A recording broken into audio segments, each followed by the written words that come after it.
YS Sharmila. అవును, Congress party Kadapa MP అభ్యర్థిగా YS Sharmila పోటీ చేయనున్నారు.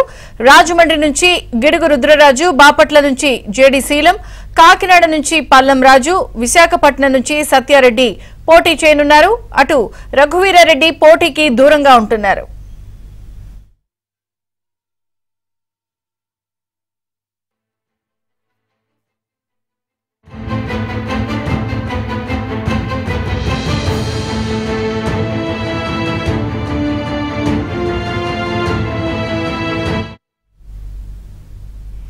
తిరుపతి, నంద్యాల, అనంతపురం, గుంటూరు, విజయవాడ, మచిలీపట్నం, అమలాపురం, కర్నూలు, అరకు ఎంపీ అభ్యర్థుల ఎంపికను పెండింగ్ లో పెట్టారు. కమ్యూనిస్టులు, ఇతర ప్రతిపక్షాలకు సీట్ల కేటాయింపు నేపథ్యంలో ఈ నిర్ణయం తీసుకున్నారు. ఢిల్లీలో జరిగిన కాంగ్రెస్ సెంట్రల్ ఎలక్షన్ కమిటీ సమావేశంలో ఈ నిర్ణయాలు తీసుకున్నారు. ఏపీలో 117 అసెంబ్లీ, 17 లోక్సభ స్థానాలపై చర్చించారు. 58 అసెంబ్లీ, 8 లోక్సభ స్థానాలను పెండింగ్ పెట్టారు.